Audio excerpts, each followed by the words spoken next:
Hey everybody, welcome to homerecordingmadeeasy.com, and here on my YouTube channel and in this week's video we are going to learn how to compress bass like a pro to give you a nice thick, rich, and steady bass line in your track and make it sound more professional. So we're going to take a look and listen to some bass and how it's going to mix with drums. I'm going to show you a little compression trick that you may not have seen before, so stay tuned. But before we get to that, if you like what you see in this video, hit that subscribe button. Also go out to homerecordingmadeeasy.com. Get your 5 free mixing training courses. It's my gift to you for just visiting homerecordingmadeeasy.com. And if you really want to learn the craft of mixing, where we dive down deep and talk about topics like we're going to be looking at today and many others, go over to mixingmadeeasy.net. Check out what I have going on over there. There's a 25% sale right now going on membership packages. Check out mixingmadeeasy.net. So now let's head on into Studio One. So we're going to solo up some bass here. We're going to talk about compressing bass like a pro, meaning that we want to get ourselves a nice thick kind of a steady kind of a bass tone. Now, depending on the style of music, if you're like into like light jazz music or something where it's very light, kind of easy listening music, this may not really apply. This is really going to apply to kind of pop, rock, metal, kind of more upbeat stuff where you have a bass line that's a little bit dynamic, maybe some soft parts where some notes are going to sustain, some more aggressive parts in the middle of the song, and we want to try to compress that in a way that makes it sound natural, not overly compressed, but also gives us some nice punch and cuts through our mix. So if you look at our bass track here in blue, you can see that we have in our little verse section here where it's more kind of one note played, it kind of rings out, note played kind of rings out, and then it gets a little bit more aggressive here in the chorus section. And I'm going to turn off the plugins right this second. I'm just going to let you listen to this on its own. Here's just the bass track. Now you want to be listening to this on good studio monitors or headphones. If you're listening to this on some kind of earbuds, those kinds of things, laptops, those kinds of things, you may not be able to hear the differences here. I'm going to exaggerate the bass and turn it up a bit so you can hear it. So here is the bass with no processing on it at all.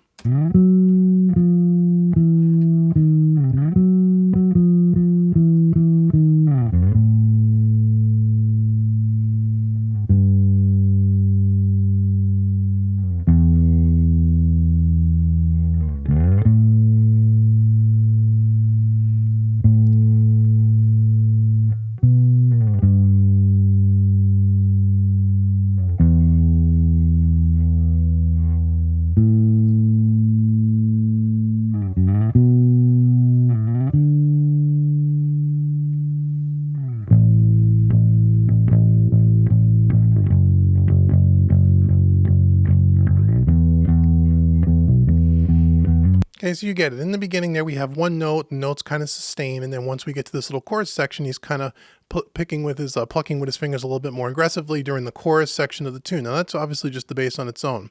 So one trick that you can use, or one tip, or one concept you can use when trying to get this bass, so not only do the notes sustain and it rings out and it kind of, you don't lose the tail end of those notes that are kind of sustaining out, at the same time trying to control that transient, because as you can hear and you can see, you got some pretty heavy transients here on the one of every note here. We want to try to control that a little bit and just make it sound more even. We can do what is called stacking compressors, or some people will call using compressors in series. So we're going to start off with our first plugin here. Okay, this is the solid state logic channel strip here, and we've already got it EQ'd in, and we have our dynamic section down here by turning this button on and off. Okay, so what I'm going to do as the first compressor in line, what we're going to do is we're going to try to even out the performance. We're going to kind of use like a 4-to-1 ratio is a good starting point. We're going to use a slow attack. And then what we're going to do is we're going to use kind of a medium style release and dial in the release so we could hear those notes kind of sustained. So the program material is going to kind of depend on how you use this. And we want to compress somewhere around 3 to 6 dB of compression, not overly squash it. We don't want one compressor to squash the life out of this thing to try to control all the different sections of the song. We just want to kind of even it out and give it a little bit of tone. So let me show you what I mean. So we're going to go ahead and we're going to turn on this now, and I'll put it in bypass mode. I'll play that same piece of music back, and then towards the middle of the section of that music, I'll turn on this compressor, and our gain reduction meter's right down here in the amber section. Okay, so 3, 6, 10 dB of compression. So here we go. This is with no compression.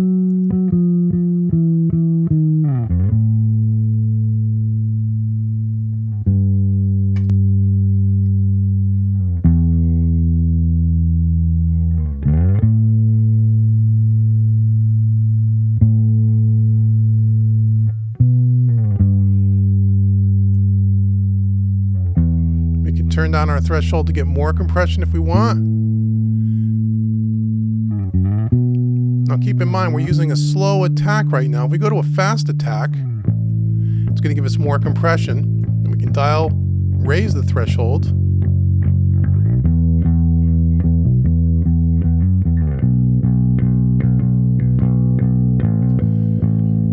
Okay, so we're at about 6 dB of compression at its heaviest point. We're using a fast attack to catch the transient a little bit better.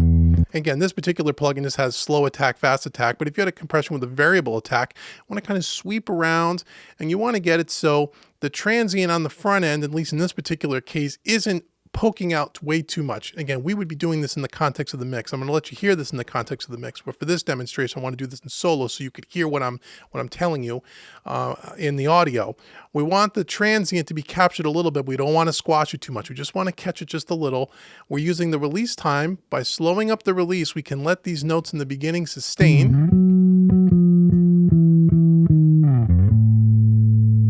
Okay, we can go really slow release if we want. Usually I start with a medium release. And just listen for that sustain. With a very fast release, doesn't hold up as much.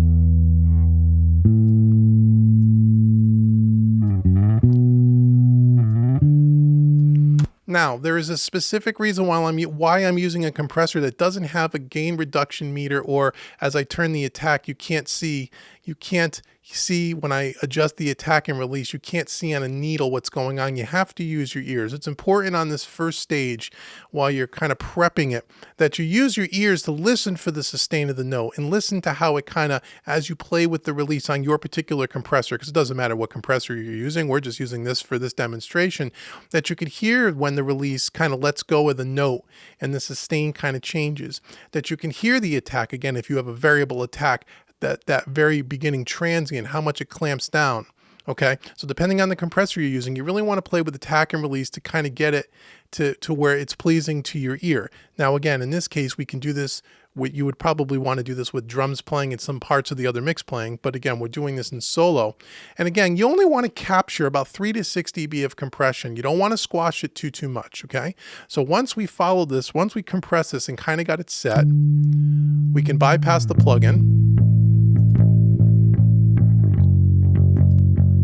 Just make sure we don't have a big volume shift. This is kind of, because it auto makeup gains, we don't really have to play with the gain too much, but you want to turn, if you have a compressor with auto gain, kind of turn that off and manually bring in the extra gain from when you lose that you're going to lose. If I put this output down to 0, you'll hear that it's much louder without the compressor. With the compressor, it's a little bit quieter because there's no, got to make up the makeup gain here. So just turn it up just a couple of dB. Try to level match it.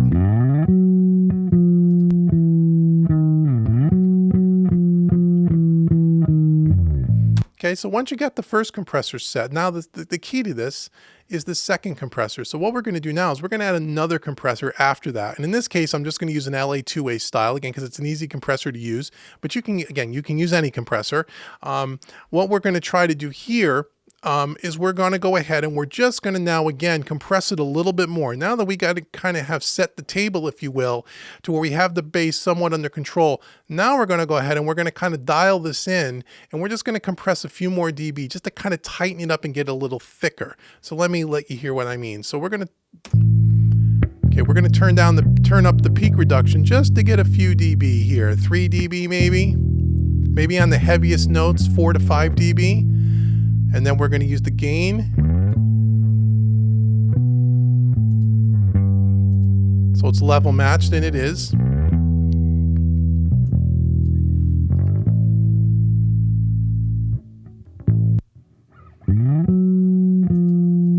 It's before. Listen to the bottom of the note.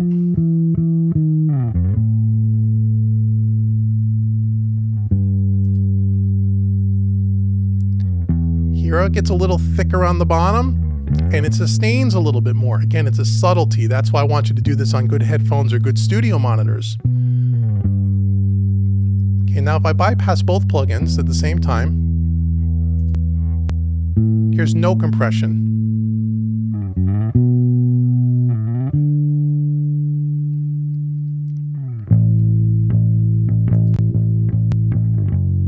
With compression.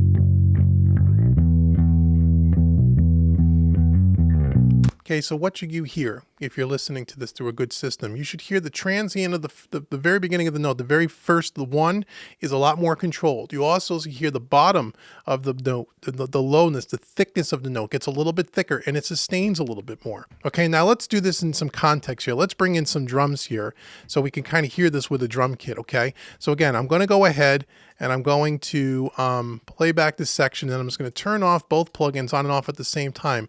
And I got it a little bit louder. I'll try to blend it in with the drum kit and hear how it plays and works with the drums.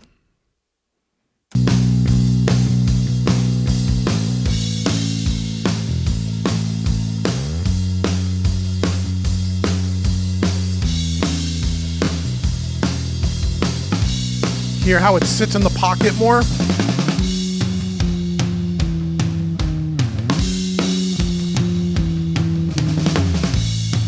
No compression. With compression.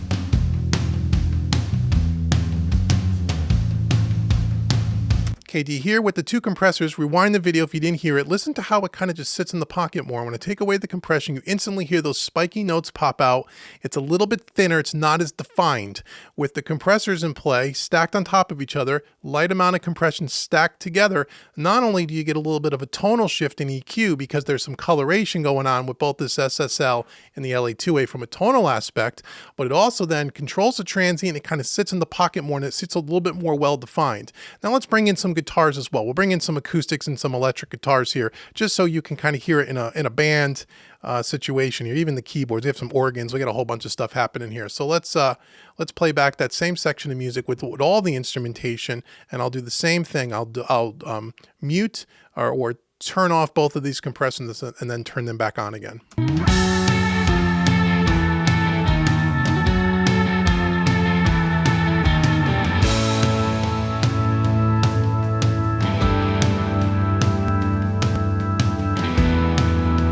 Before.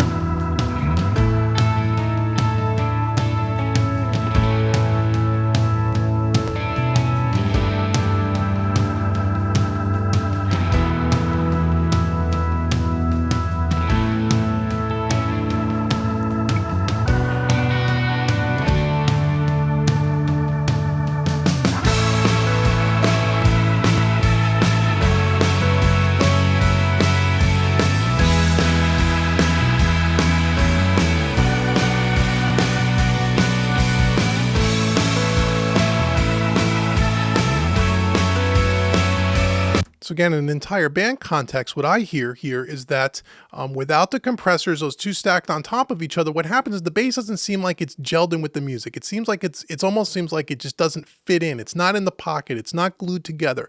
It kind of pokes out a little too much.